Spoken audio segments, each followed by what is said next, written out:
पवन भाई, बंदी छोड़ संत गुरु रामपाल जी महाराज जी की जय हो।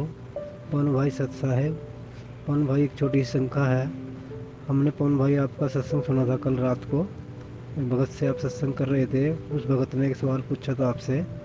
वो सवाल था भगत जी, जैसे कनक में हम दवाई रखते हैं और वो रखनी नहीं है हमने, पर पवन भाई हम एक जिम्मेदार के पास लगे हुए हैं, तो हमें जिम्मेदार कहता है भाई दवाई रख दो, हमें रखनी पड़ती है। और खेत में जैसे कीड़े कीड़े मकोड़े का जो भी हम सफरा करते हैं दवाई का, वो भी हम करते हैं।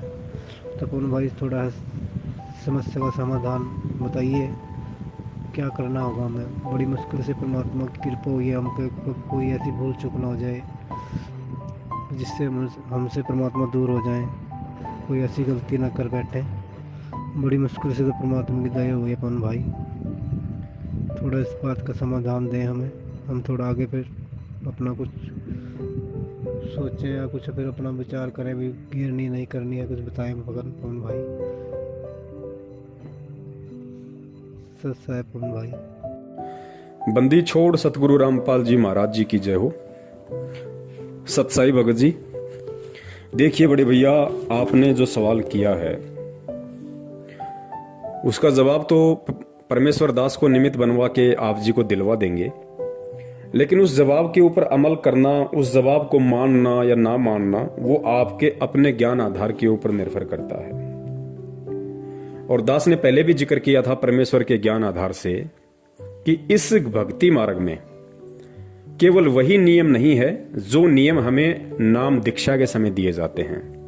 जैसे प्रथम नाम के समय परमेश्वर हमें 11 नियम देते हैं, सतनाम के बाद हमें 34 नियम दिए जाते हैं। तो इस भक्ति मार्ग में केवल यही नियम नहीं है।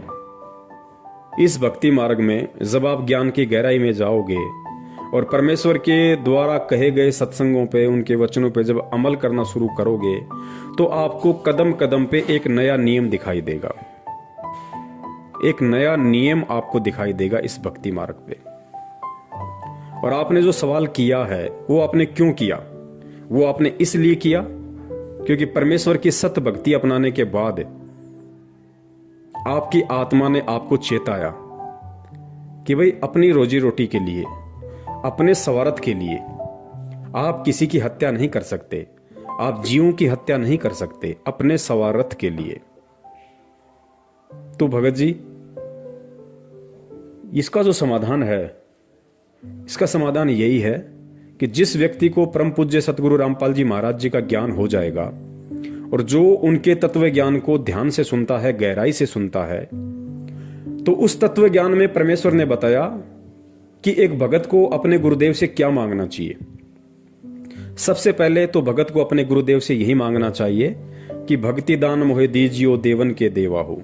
सबसे पहले तो भगत ने हमेशा अपने परमेश्वर से, अपने सतगुरु से केवल भक्ति ही मांगनी चाहिए कि हे परमेश्वर, दास को इस काल लोक में भक्ति करवा देना मालिक, दास को मर्यादाओं में रखना परमात्मा, हर समय दास के शीश पे अपना पंजा बनाए रखना परमात्मा। ये भवसागर है, यहाँ बहुत गहरा उलझेड़ा है परमात्मा, आपकी विशेष रजा के बिना यहाँ से जीव का निकलना तो बहुत दूर की बात है, इस भक्ति पे 2 कदम चलना भी दूभर है। तो परमेश्वर आप अपने दास पे विशेष अपनी मेहर रखना। और उसके बाद भगत क्या मांगेगा?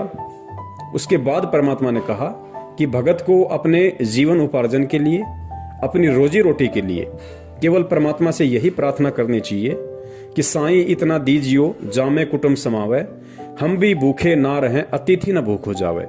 कि हे परमात्मा, आपने अपने दास को यह अनमोल ज्ञान देके सब कुछ समझा दिया परमात्मा, और इस ज्ञान को लेने के बाद और जिस जिस आत्मा के अंतःकरण में परमेश्वर सतगुरु रामपाल जी महाराज जी का तत्व ज्ञान उतर जाता है, उसके बाद उस भगत को यह भी मालूम पड़ जाता है कि परमेश्वर की एक और भी वाणी है कि यो गुरु ज्ञान विज्ञान वाणी जीवित ही जग में मरो। गुरु जी का जो ज्ञान है, जो विशेष ज्ञान है, जो विज्ञान है, तत्व ज्ञान है, वो कहता है कि अब भगत को जीवित ही मरने की रिहर्सल करनी पड़ेगी। और जीवित मरने के विषय में परमात्मा ने बताया, यहां की जो सांसारिक इच्छाएं हैं जो केवल हमें काल जाल में ही अधिक फंसाती हैं, हमें उनसे पीछे हटना पड़ेगा, हमें उनसे दूर हटना पड़ेगा। उसको जीवित मरना कहते हैं। गुरुदेव ने बताया जैसे आपका पड़ोसी 4 व्हीलर ले आता है, या आपका पड़ोसी कोई बहुत अच्छी फैक्ट्री लगा लेता है, बहुत अच्छा पैसा कमा रहा है, तो उस पड़ोसी को देख के यदि हमें ज्ञान है तो हमने अपने मन में जैसी सांसारिक भोग विलासिता की वस्तुएं उसके पास में है, उनको प्राप्त करने की इच्छा हमारे अंदर उत्पन्न नहीं होनी चाहिए। उसी को जीवित मरना कहते हैं। तो उसके बाद परमात्मा ने बताया कि दूसरी बात केवल परमात्मा से हमारे को यही मांगनी है कि साईं इतना दीजिए जिसमें कुटुंब समावे, और हम भी भूखे ना रहें, साधु न भूखो जाओ। तो भगत जी फिर आप ये बताइए, फिर जीव हत्या करने वाली बात आ कहां जाएगी? आज आप किसी जमींदार के वहां पे मजदूर बन के मजदूरी कर रहे हैं, आपको महीने का 10 से 15 हजार रुपये में मिल जाता होगा, और आप वहां पे पाप कितने कमा रहे हैं?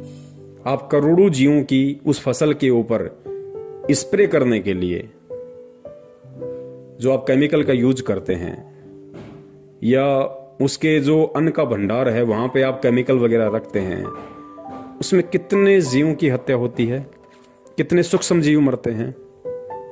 भगत जी वो पाप किसको लगेगा? वो पाप हमें लगेगा। उसको तो लगेगा ही लगेगा, लेकिन वो पाप हमें भी लगेगा, क्योंकि हम अपनी रोजी रोटी के लिए, अपने स्वार्थ के लिए, अपने पेट पालन के लिए हम दूसरे जीवों की हत्या का पाप अपने सिर पे रख रहे हैं। भगत जी उस जमींदार को तो ज्ञान नहीं है, वो तो पता नहीं क्या क्या प्लानिंग करके बैठा हुआ है, और सांसारिक व्यक्ति की तो अनेकों प्लानिंग होती है, एक खत्म नहीं होती, उससे पहले 2 नई प्लानिंग तैयार हो जाती हैं। लेकिन हम भगत हैं, और परमात्मा ने बताया कि रोजी रोटी का कोई एक ही तरीका नहीं है। यहां पे अरबों खरबों की संख्या है दुनिया में, सभी लोग थोड़े ना कोई स्प्रे करके अपना पेट भरते हैं। परमात्मा ने हर किसी को हर प्रकार का व्यवसाय दिया हुआ है। अब मान लीजिए भगत अगर पहले कोई कसाई का काम करता था, तो नाम लेने के बाद वो कसाई का काम थोड़ी करेगा, उसको उस काम को चेंज करना होगा भाई, परमात्मा से प्रार्थना करके आगे बढ़ना होगा। और भक्ति के लिए जो व्यक्ति गलत रास्ते को छोड़ता है, उसके लिए परमात्मा 10 नए रास्ते खोल देता है। तो भगत जी अब हमने जब परमेश्वर का ज्ञान हो गया, तो उसके बाद में ये जो कर्म है, जो अपनी रोजी रोटी के लिए, अपने पेट पालन के लिए जो फसल के ऊपर स्प्रे किया जाता है, ताकि कोई भी कीड़े, कोई भी जीव जंतु फसल को हानि ना करें, नुकसान ना करें, वो भगत जी पाप की श्रेणी में आता है। और देखिए परमात्मा ने इस भक्ति मार्ग में बताया कि जानबूझ की इच्छा कर मारे नहीं, और बिन इच्छा मर जाए, कहे कबीर तास का पाप नहीं लगाए। गुरुदेव ने बताया कि इस भक्ति मार्ग में आने के बाद कोई भी भगत जानबूझ के किसी को भी ना तो परेशान करेगा, ना उसकी हत्या करेगा।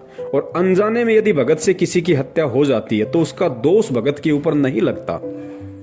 हालांकि गीता जी का ज्ञान बहुत ही अटल है, और गीता जी के ज्ञान में कहा गया है कि जीव जैसा कर्म करता है वैसा उसको उसका भोग भोगना पड़ता है। लेकिन परमेश्वर की भक्ति में आने के बाद थोड़ी सी परमात्मा हमें राहत दे देते हैं, क्योंकि हम भगत बन गए, परमेश्वर की सत भक्ति कर रहे हैं, सत मंत्रों का हम जाप कर रहे हैं। तो उसमें होता क्या है, गीता जी का जो विधान है वो सबके ऊपर समान रूप से लागू है। गीता जी में जो कह दिया वो परमेश्वर का ज्ञान है। परमेश्वर का ज्ञान चाहे जगत हो चाहे भगत हो, सबके ऊपर समान रूप से लागू है। अब गीता जी में कहा गया है कि जो जैसा करेगा वैसा अपना भोगेगा, वैसा ही अच्छा करेगा तो उसको अच्छा मिलेगा, बुरा करेगा तो उसको बुरा मिलेगा। भगत के ऊपर भी यही लागू है। लेकिन भगत को परमात्मा ने ऐड दे दी, राहत दे दी, भगत को परमात्मा ने समाधान दे दिया, पर भगत को परमात्मा ने सच्चा नाम दे दिया। अब जैसे हम सारा दिन अपनी रोजी रोटी के लिए भटकते हैं, और परमेश्वर कहते हैं कि पृथ्वी ऊपर पग जो धारा करोड़ जीव एक दिन में मारे, कि एक व्यक्ति जब अपने घर से रोजी रोटी के लिए निकलता है तो 1 करोड़ जीवों की हत्या करके शाम को वापस लौटता है, सूक्ष्म जीवों की। अब वो कर्म जगत वालों पे लागू है, और वो कर्म हम भक्तों पर भी लागू है। लेकिन परमात्मा ने उसके निवारण के लिए हमारे को ये राहत दे दी 2 प्रकार की। पहली रात तो ये कि रोजी रोटी के लिए जब हम कहीं जा रहे थे तो उन जीवों की हत्या करना हमारा मकसद नहीं था, तो वो अनजाने में हुए पाप हैं। इसलिए परमात्मा उन अनजाने में हुए पाप कर्मों की, हत्याओं की हमें समयाचना देता है। और उसके बाद भी यदि हमें किसी प्रकार का कोई दोष रहता है तो फिर परमात्मा ने हमारे को वो साबुन दे रखा है।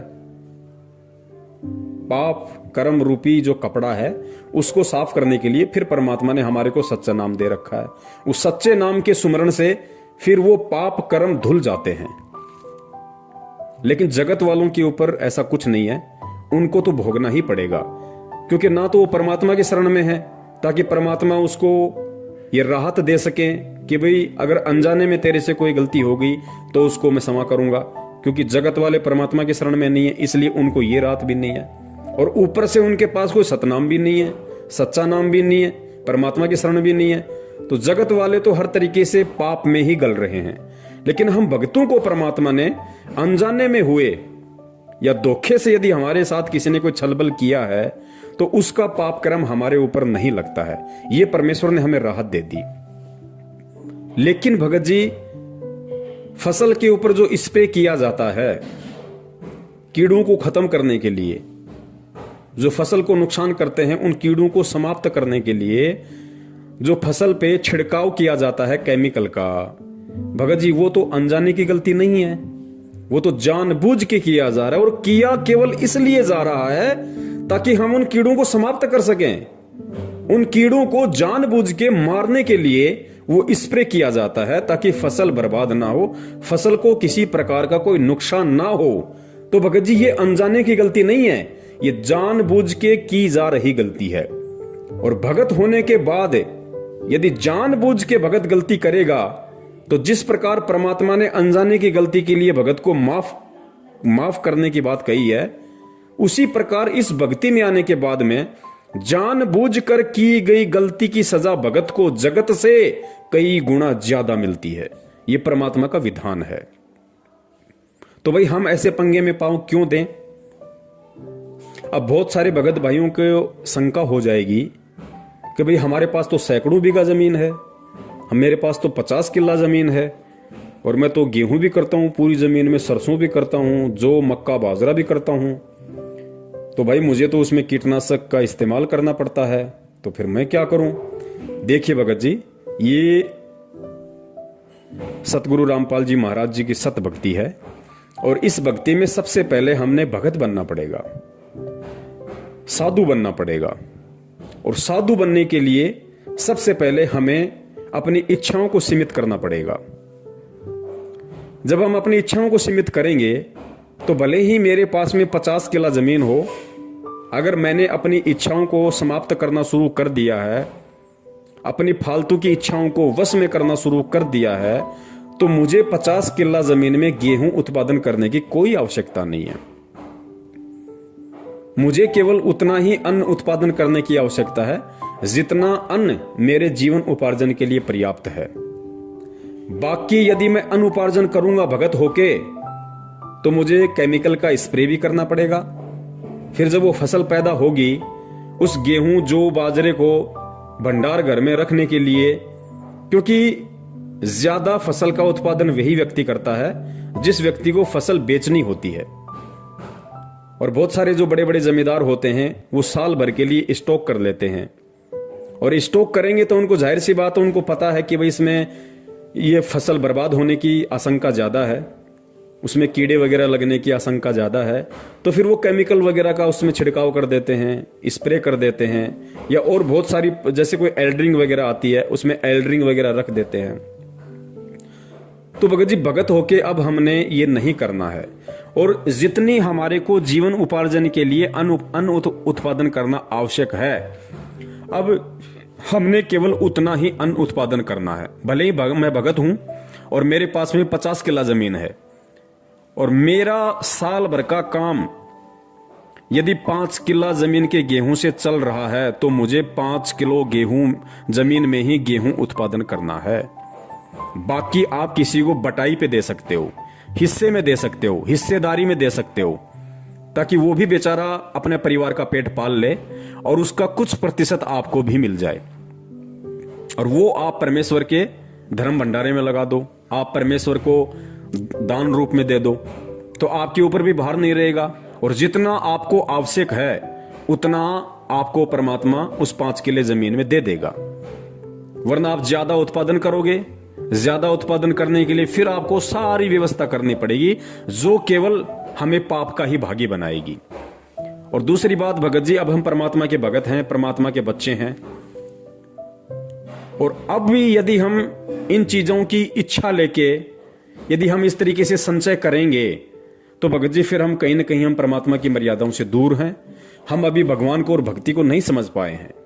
वरना गुरुदेव ने कबीर सागर का सरलार्थ पेज नंबर 83, पेज नंबर 83 को आप ध्यान से पढ़ना भगत जी, क्योंकि ये कमी हमारी सत्संगों को ना सुनने की है। पेज नंबर 83 पे काल ने परमात्मा को कहा था, काल ने कहा कि उस समय से पहले, यानी जब परमेश्वर ने काल को कहा कि भाई तू कितनी ही जोर लगा लेना, तू कितनी ही ताकत लगा लेना, कलयुग की बिचली पीढ़ी में मैं जाऊंगा, अपने बच्चों को सतज्ञान दूंगा, सत भक्ति दूंगा और उनको समझा बुझाकर अपने निज लोक सतलोक लेकर जाऊंगा। तो काल ने परमात्मा से फिर क्या कहा? काल ने कहा कि उस समय से पहले मैं पूरी पृथ्वी के ऊपर शास्त्र विधि त्याग कर मनमाना आचरण करवाकर शास्त्र विरुद्ध ज्ञान बताकर झूठे नाम तथा गलत साधना से अभ्यस्त कर दूंगा।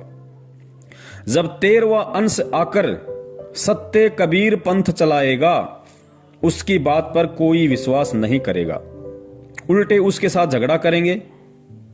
कबीर जी को पता था कि जब कलयुग के 5505 वर्ष पूरे होंगे सन 1997 में, तब शिक्षा की क्रांति लाई जाएगी, सर्व मानव अक्षर ज्ञान युक्त किया जाएगा। उस समय मेरा दास सर्व धार्मिक ग्रंथों को ठीक से समझकर मानव समाज के रूबरू करेगा। सर्व प्रमाणों को आंखों देखकर शिक्षित मानव सत्य से परिचित होकर तुरंत मेरे 13वें पंथ में दीक्षा लेगा और पूरा विश्व मेरे द्वारा बताई गई भक्ति विधि तथा तत्व ज्ञान को हृदय से स्वीकार करके भक्ति करेगा। उस समय पुनः सतयुग जैसा वातावरण होगा। अब पुण्यात्माओं आगे ध्यान से पढ़ना, आगे ध्यान से पढ़ना। परमेश्वर ने कहा कि जब 13वें पंथ में मेरे से कोई भी आत्मा नाम दीक्षित होगी, अर्थात जब से परमात्मा सन 1994 से नाम दीक्षा दे रहे हैं, जब से 13वां पंथ चला है सन 1994 से, उसके बाद सतगुरु रामपाल जी महाराज जी से जो भी भगत भाई बहन नाम दीक्षित होंगे और 13वें पंथ में आ जाएंगे, उनकी शरण ग्रहण कर लेंगे, उसके बाद उस भगत के लिए परमात्मा ने क्या बताया कि वो कैसे भगत होंगे, कैसा उनका रहन सहन होगा। देखिए ध्यान से पढ़िए। आपसी राग द्वेष, चोरी जारी, लूट ठगी कोई नहीं करेगा। परमात्मा कहते हैं कि 13वें पंथ में आने के बाद, अर्थात सतगुरु रामपाल जी महाराज जी से नाम दीक्षा लेने के बाद क्या होगा? कोई भी भगत आपसी राग द्वेष नहीं करेगा, चोरी जारी नहीं करेगा, लूट ठगी कोई नहीं करेगा, कोई धन संग्रह नहीं करेगा। पुण्यात्मा ध्यान से पढ़ना एक एक शब्द को। कोई भी धन संग्रह नहीं करेगा, भक्ति को अधिक महत्व दिया जाएगा। जैसे उस समय उस व्यक्ति को महान माना जा रहा होगा, कौन से समय? सन 1994 से पहले या सन 1994 के बाद जो व्यक्ति सतगुरु की शरण से दूर होगा, उन व्यक्तियों के विषय में कहा जा रहा है, उनको क्या माना जाएगा? जैसे उस समय उस व्यक्ति को महान माना जा रहा होगा जिसके पास अधिक धन होगा, बड़ा व्यवसाय होगा, बड़ी बड़ी कोठियां बना रखी होंगी। परंतु 13वें पंथ के प्रारंभ होने के पश्चात, अर्थात सन 1994 में सतगुरु रामपाल जी महाराज जी से नाम दीक्षा लेने के बाद, परंतु 13वें पंथ के प्रारंभ होने के पश्चात उन व्यक्तियों को मूर्ख माना जाएगा। पुण्यात्माओं ध्यान से सुनना इस बात को कि सन 1994 के बाद, अर्थात सतगुरु रामपाल जी महाराज जी से नाम दीक्षा लेने के बाद, उनके इस सत कबीर पंथ से में दीक्षित होने के बाद, इस सत कबीर पंथ रूपी यूनिवर्सिटी में एडमिशन लेने के बाद किस व्यक्ति को, किस भगत को मूर्ख माना जाएगा? परंतु 13वें पंथ के प्रारंभ होने के पश्चात उन व्यक्तियों को मूर्ख माना जाएगा और जो भक्ति करेंगे गुरुजी क्या कह रहे हैं कि 13वें पंथ के प्रारंभ होने के बाद उन सभी व्यक्तियों को मूर्ख माना जाएगा जो व्यक्ति आज जैसे हम समाज में देख रहे हैं कि बहुत बड़ा पैसे वाला है, जिसके पास बड़ी बड़ी कोठी हैं, कारें हैं, बहुत बड़ा जमींदार है, पैसे वाला है, आज उनको महान माना जाता है। अज्ञानता के चलते उनका सम्मान किया जाता है। तो परमात्मा यह कह रहे हैं कि 13वें पंथ से पहले तो इन व्यक्तियों को महान माना जाएगा, परंतु 13वें पंथ के प्रारंभ होने के पश्चात उन व्यक्तियों को मूर्ख माना जाएगा। पुण्यात्माओं, परमेश्वर ने स्पष्ट कर दिया कि 13वें पंथ के प्रारंभ होने के बाद में जब भगत को ज्ञान हो जाएगा तो उन व्यक्तियों को मूर्ख माना जाएगा, और जो भक्ति करेंगे सामान्य मकान बनाकर रहेंगे, उनको महान, बड़े और सम्मानित व्यक्ति माना जाएगा।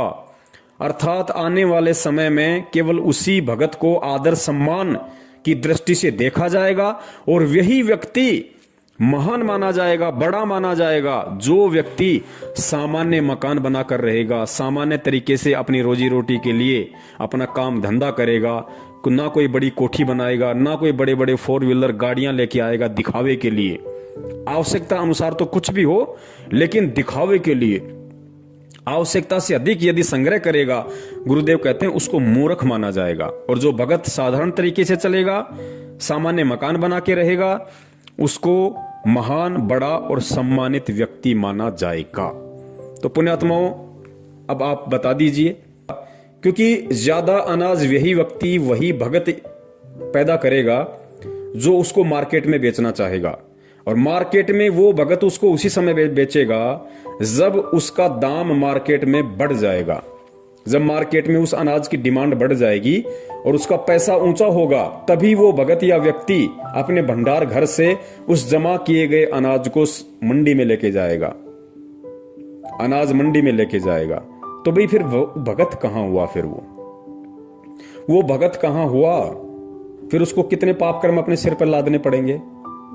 फिर वो परमात्मा की वाणी पे कहां चला? अगर वो भगत है तो उसको इतना जोड़ जुगाड़ करने की जरूरत ही नहीं, क्योंकि भगत तो परमात्मा से यही मांगेगा, और भगत के लिए परमात्मा ने यही बताया कि साईं इतना दीजियो जिसमें कुटुंब समावे, हम भी भूखे ना रहे साधु न भूखा जावे। तो 100 किल्ला जमीन में फिर उस भगत को अनाज पैदा करने की जरूरत कहां पड़ गई? फिर 100 किल्ला जमीन में अनाज पैदा करते समय उसको स्प्रे करने की जरूरत कहां पड़ गई? फिर उसको उस अनाज को भंडार घर में जमा करने की जरूरत कहां पड़ गई? फिर उसको ऊंचे दाम होने पे अनाज मंडी में बेचने की जरूरत कहां पड़ गई? और जब वो उस अनाज को बेचेगा, लाखों में जब पैसा उसके घर में आएगा, फिर उस पैसे का क्या करेगा? वो क्या करेगा? अरे रोजी रोटी के लिए तो उसको 1 साल में 12 बोरी बहुत है, उसको 12 क्विंटल अनाज बहुत है उस व्यक्ति को। बाकी का अनाज उसने किस लिए पैदा किया? सिर्फ और सिर्फ पैसा कमाने के लिए, धन कमाने के लिए। वो धन जब उसके घर में आएगा, फिर वो क्या करेगा? वो फालतू के नाटक करेगा, देखा देखी गाड़ी लाएगा, एक कोठी उस लड़के को बना के देगा, एक कोठी दूसरे लड़के को बना के देगा। क्या करेगा वो? उसका कोई रिश्तेदार उससे उधार ले जाएगा 5-10 लाख रुपए, समय पे नहीं देगा तो फिर उसके टेंशन शुरू हो जाएगी, 2 साल तक नहीं दिए फिर झगड़ा शुरू हो जाएगा, फिर केस मुकदमा शुरू हो जाएगा। और परमेश्वर कहते हैं कि भाई नौका में पानी बढ़े और घर में बढ़ जा दाम, दोनों हाथ उलटियो यो ही शाणु काम। परमात्मा तो कहते हैं कि भैया इसका संचय करना ही नहीं हमें। हम भगत हैं तो हमने बिल्कुल सादा तरीके से, साधारण तरीके से हमने रहना पड़ेगा, हमने चलना पड़ेगा इस भक्ति मार्ग पे। तो क्यों हम ये सिर पे अपना बोझ धरें? तो बड़े भाई, यदि आप किसी बड़े जमींदार के यहां पे काम कर रहे हैं, मजदूरी कर रहे हैं, तो आपको ये कोई अधिकार नहीं है कि आप अपनी रोजी रोटी के लिए और करोड़ों जीवों की स्प्रे करके हत्या करें।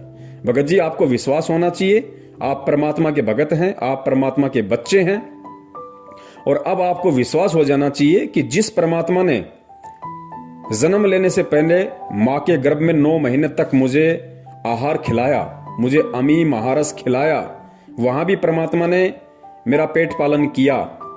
और जैसे ही मां के गर्भ से बाहर आया तो परमात्मा ने जिन मां के स्तनों में दूध का टपका नहीं था, परमात्मा ने वो भी खोल दिए। और फिर जब हमारे दांत आना शुरू हुए, हम रोटी खाने के लायक हुए, तो परमात्मा ने माता पिता के थ्रू उन्होंने हमारी परवरिश की। और जब समझदार हो गए तो परमात्मा ने हमें काम धंधा दिया। तो भगत जी, फिर हमें आज टेंशन क्यों है? आज तो हम सीधे परमात्मा की शरण में हैं, हम सीधे सतगुरु की शरण में हैं। और हमें विश्वास होना चाहिए कि जिस सतगुरु ने, जिस पूर्ण परमेश्वर ने सतगुरु रूप में आके संत रामपाल जी महाराज जी के रूप में प्रकट होके मुझे भक्ति दी, मुझे भजन दिया, जिस परमात्मा ने मुझे भजन दिया वो मुझे भोजन क्यों नहीं देगा? मुझे अवश्य भोजन देगा। भोजन की व्यवस्था भी वो ही करेगा। लेकिन उसके लिए अब हमने भगत जी इस तरह के उल्टे काम धंधे नहीं करने हैं, या ऐसा कोई भी काम नहीं करना जिसमें परमात्मा की मर्यादाओं का हनन होता हो, परमात्मा का विधान टूटता हो। अब यहां पे कुछ भगत भाई उनको और शंका हो जाएगी कि भगत जी हमारे थोड़ी जमीन ज्यादा है, या हमारी जमीन तो ऐसी है, उसमें जब तक हम यदि कीटनाशक का छिड़काव ना करें, यदि हम जब बीज की बिजाई करते हैं तो बिजाई के समय हमने उसमें केमिकल लगाना पड़ता है, एल्ड्रिंग लगानी पड़ती है, ताकि जब वो जमीन में हम बीज डालेंगे ट्रैक्टर के माध्यम से, हल के माध्यम से, तो उसको कीड़े ना लग जाएं। भगत जी अब हमने ये परंपरागत तौर तरीके नहीं अपनाने जगत वाले। जगत के लिए तो ठीक नहीं कह सकते, लेकिन उनको ज्ञान नहीं है इसलिए वो लोग कर रहे हैं। लेकिन हम भगत हैं, अब हमने भगत जी बीज बिजाई के समय हमने किसी भी प्रकार के केमिकल का इस्तेमाल नहीं करना है, ये सोच के कि इससे फसल में कीड़ा नहीं लगेगा। भगत जी देखिए, दास को अच्छे से पता है, दास भी एक किसान परिवार से है। जब हमारे माता पिता खेत में बिजाई वगैरह करते थे बीज की ट्रैक्टर के माध्यम से, तो वो क्या करते थे कि जैसे बीज लेके आए महंगा, और फिर साथ में एक 100 ग्राम की एक एल्ड्रिंग बोला करते थे उसको, एक केमिकल का डब्बा लाते थे, उसको छुपा के रखते थे किसी बच्चे के हाथ न लग जाए, क्योंकि जहर होता है। और जो बीज होता था जमीन में डालने वाला, उस बीज में उसको मिला दिया करते थे अच्छे से मिक्सिंग करके, फिर उसको ट्रैक्टर के माध्यम से जमीन में उसकी बिजाई की जाती थी, ताकि जमीन में कीड़ा ना लगे, उसको अन्न को, उस बीज को कीड़ा ना लगे। और भगत जी जब ट्रैक्टर के माध्यम से वो जमीन में बीजा जाता था, तो बहुत सारे प्रकार के जैसे बगुले होते हैं, चिड़ियां होती हैं, ये उस बीज को खाने के लिए, या जैसे ही कोई कीड़े मकोड़े हल चलते समय ऊपर आ जाते थे, उनको खाने के लिए वो पीछे पीछे चलते रहते थे। और जब किसी चिड़िया या बगुले के मुंह में वो एल्ड्रिंक लगा हुआ, वो जहर लगा हुआ अन्न उसके मुंह में आ जाता था, उसको खा लेता था, भगत जी कुछ ही देर के बाद में वो तड़प तड़प के मरता था। तो भगत जी वो दोष किसको लग रहा? हम क्यों ऐसे पंगे में पांव देंगे? अब जगत वाला तो कर सकता है, लेकिन भगत नहीं कर सकता। अब हम भगत हैं, अब हमारी को भगवान पे विश्वास करना पड़ेगा। पहले क्या होता था, जब बिजाई का समय होता था और जिस दिन कोई भी किसान अपने खेत में बिजाई करके वापस आता था, उस दिन एक छोटा सा त्योहार सा मनाया जाता था। उस घर में कुछ मीठा बनता था, कोई खीर बनाता था, कोई हलवा बनाता था, कुछ भी वो लोग बनाया करते थे, ताकि हमारी जो बिजाई है वो ठीक ठाक हो। भगत जी अब भी हमने वही करना है, लेकिन थोड़ा सा तरीका चेंज कर देना है। आज जब भी हम, कोई भी किसान भाई है, अपने खेत में जब वो बिजाई के लिए जाता है, तो उसने किसी भी प्रकार के एल्ड्रिंग का और केमिकल का प्रयोग बिल्कुल नहीं करना है। ये जीव हत्या में आएगा, ये हमको दोष लगेगा। जब तक नहीं पता था हम कर रहे थे, वो एक बात अलग थी, लेकिन भगत जी अब हम ये नहीं कर सकते। अब हम उस तरीके को चेंज करेंगे, क्योंकि हम सतगुरु की शरण में हैं और धरती पे भगवान है। क्या नहीं कर देगा परमात्मा? जब उस परमात्मा ने धना भगत के, और इतना बता दिया परमात्मा ने कि धना भगत ने एक दिखावे के लिए और कंकर पत्थर इकट्ठे करके और खेत में बीज दिए, और परमात्मा ने उस कंकर पत्थर से तुम्बे खड़े कर दिए, और तुम्बों के अंदर, जो कि अविश्वसनीय, कोई नहीं कर सकता, दुनिया की कोई साइंस नहीं कर सकती, परमात्मा ने उन तुम्बों के अंदर ज्वार पैदा कर दी, अन्न पैदा कर दिया। भगत जी आज भी तो वही परमात्मा धरती पे है, और विश्वास तो हमें धना भगत से ज्यादा होना चाहिए, क्योंकि धना भगत तो उस समय परमात्मा की शरण में भी नहीं था। उसके तो पिछले जन्म के कोई भक्ति पुण्य संस्कार थे, जिस आधार से परमात्मा ने उसके कंकर को ज्वार बना दिया। और आज हम तो डायरेक्ट सतगुरु की शरण में हैं, उस भगवान की शरण में हैं। आज क्या वो परमात्मा बिना केमिकल के हमारी फसल को नहीं उपजा देगा? लेकिन भगत जी हमें विश्वास नहीं है। अब जो मेरे किसान भाई हैं, जो भगत भाई हैं, जो किसान है, अब वो तरीका चेंज कर दें और भगवान पे विश्वास करना शुरू करें। फिर कब करेंगे भाई? आप जब भी अपने खेत में बिजाई के लिए जाओ, भगत जी, अपने घर पे आपने जो दरबार बना रखा है परमात्मा का, भगत जी उस बीज को वहां रखो, मालिक के वहां दरबार पे, परमात्मा के चरणों में रखो उस बीज को नीचे दरबार के, और परमेश्वर से अरदास करो कि हे परमपिता परमेश्वर, आपका दास आपके ज्ञान आधार पे चलते हुए, परमात्मा मैं जीव हूं, मैं नादान हूं, हालांकि मुझे इतना विश्वास नहीं है क्योंकि वर्षों से मैं इसी विधि से ये जहर लगा लगा के जमीन में बीज डाल रहा हूं। लेकिन परमात्मा अब मुझे आपके विधान का पता चल रहा है और मैं आप पे विश्वास करते हुए मेरे परमपिता परमात्मा, अब आपका दास खेत में बिजाई के लिए जा रहा है और परमात्मा आपका दास आपके चरण कमलों में ज्योति हवन का संकल्प करता है। परमेश्वर अपने दास के इस ज्योति हवन को स्वीकार करें और परमात्मा आप जी दया करना, आपके दास की जीवन उपार्जन के लिए इतना अन्न हो जाए परमात्मा, जिससे दास का जो परिवार है उसका पेट पालन हो जाए और आपकी भक्ति में किसी भी प्रकार की कोई बाधा उत्पन्न ना हो। और परमात्मा मैं अब उन परंपरागत तौर तरीकों को, उन दुनिया वालों की देखा देखी अब मैं जीव हत्या नहीं कर सकता। मैं अच्छी फसल की पैदावार के लिए या इस बीज में किसी प्रकार का कोई कीड़ा ना लगे उसके लिए परमात्मा मैं अब बिल्कुल भी केमिकल का इस्तेमाल नहीं करूंगा। मैं बिल्कुल भी जीव हत्या का जो पाप लगता है मैं उसका दोषी नहीं बनना चाहता। परमात्मा दास की ज्योति को स्वीकार करें और परमात्मा जैसी आपकी इच्छा होगी, आपका दास आपके भरोसे परमात्मा बीज बिजाई के लिए जा रहा है। पुण्यात्मा आप विश्वास तो करके देखो परमात्मा पे, धरती पे भगवान है और आप तो भगवान की शरण में हो डायरेक्ट। परमात्मा क्या से क्या नहीं कर देगा। जब बिना परमात्मा की शरण के धना भगत के कंकर को परमात्मा ने तुम्बा बना के ज्वार पैदा कर दी, तो क्या तुम्हारे खेत में परमात्मा कुछ नहीं कर देगा? लेकिन हमें धना भगत के उतना विश्वास नहीं है। और परमात्मा कहते हैं, कहे कबीर सुनो भाई साधो, मैं तो हूं विश्वास में। तो पुण्यात्माओं हमने विश्वास करना पड़ेगा। भगवान धरती पे है, हमने ये अपनी अंतरात्मा से, अपने हृदय से इस बात को स्वीकार करना पड़ेगा कि फिर परमात्मा क्या से क्या नहीं कर सकता। परमात्मा कुछ भी कर देगा क्योंकि वो कुछ भी करने में समर्थ है। पुण्यात्माओं ये परिवार हमारा नहीं है। इस परिवार के पेट पालन की चिंता हमें नहीं होनी चाहिए कि फसल नहीं होगी तो क्या होगा, कहां से लाऊंगा, कैसे खिलाऊंगा। पुण्यात्मा गुरुदेव ने बताया कि तुम एक मजदूर बनके इन बच्चों की देखभाल करो, सेवा करो। ये बच्चे मेरे हैं, ये मेरी आत्माएं हैं, ये तेरा बेटा बेटी नहीं है, ये मेरा बेटा बेटी और तू भी मेरा बेटा है।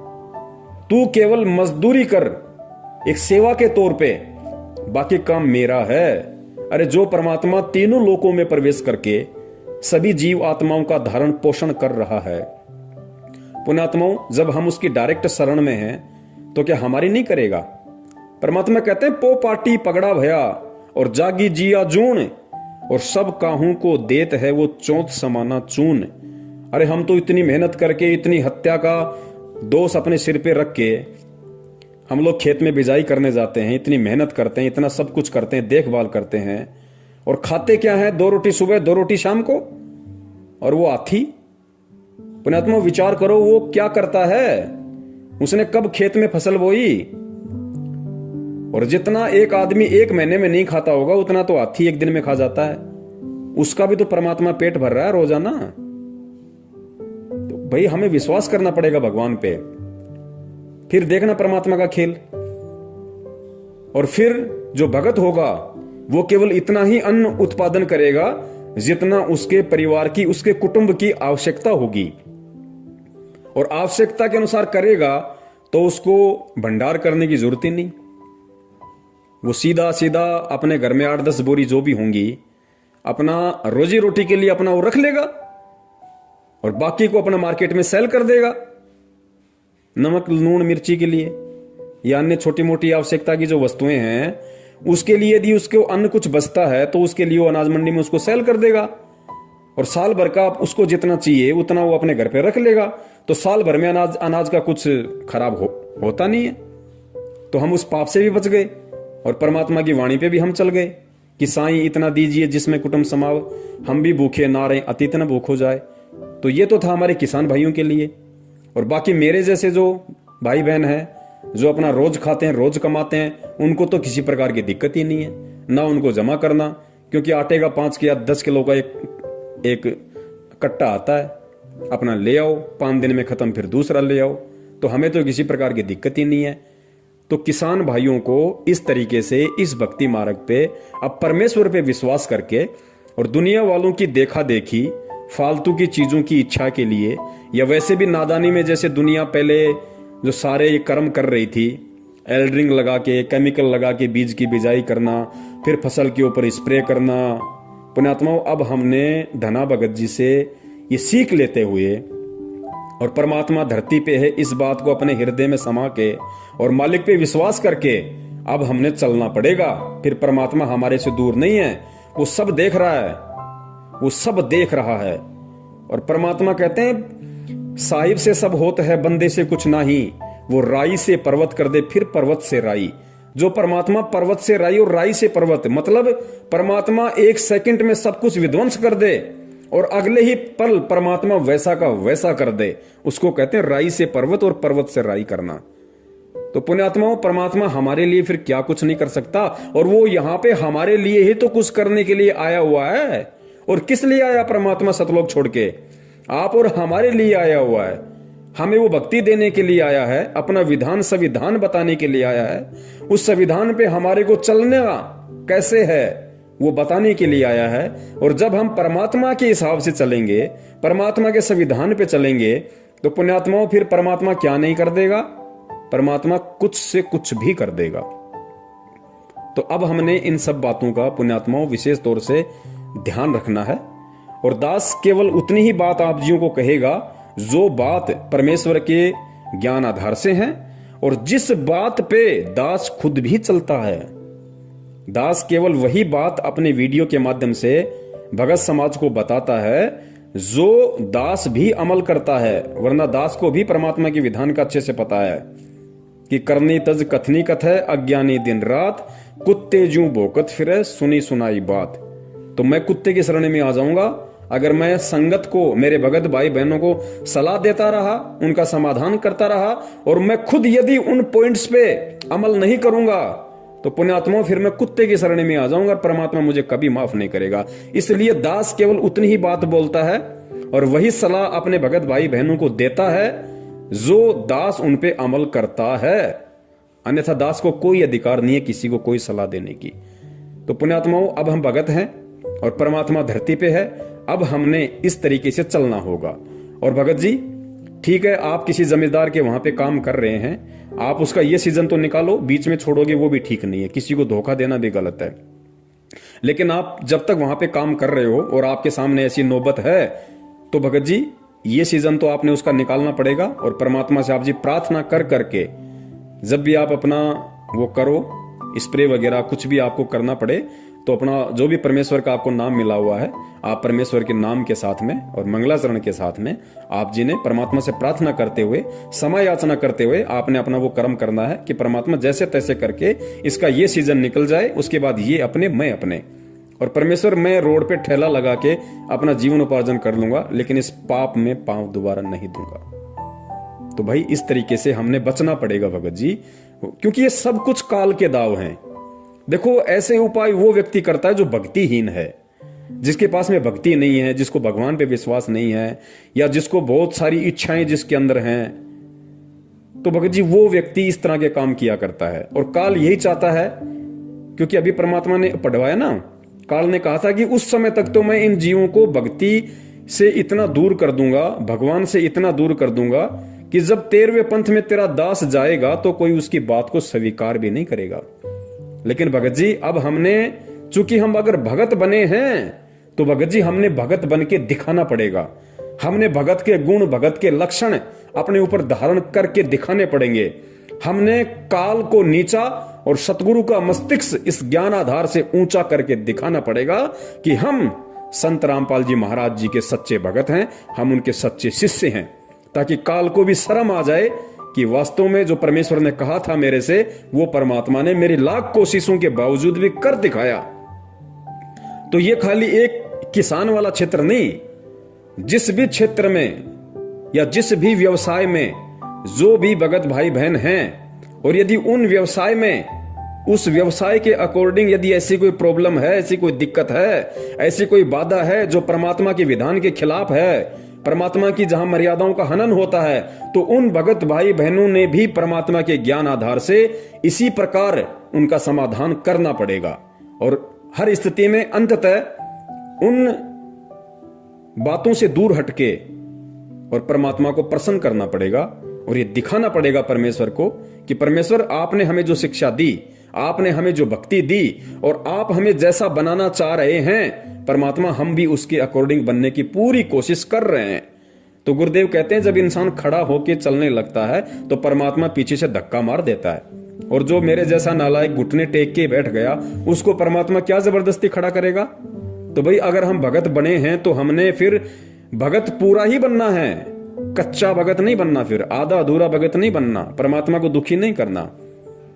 क्योंकि हमारे राजस्थान में कहावत है कि भाई जब ओखली में सिर दे दिया तो फिर मूसल से क्या डरना।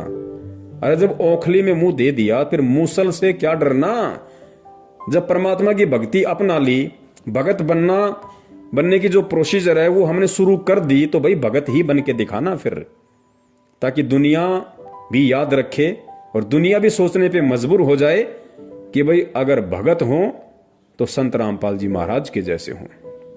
बंदी छोड़ सतगुरु रामपाल जी महाराज की जय हो। सत साहिब।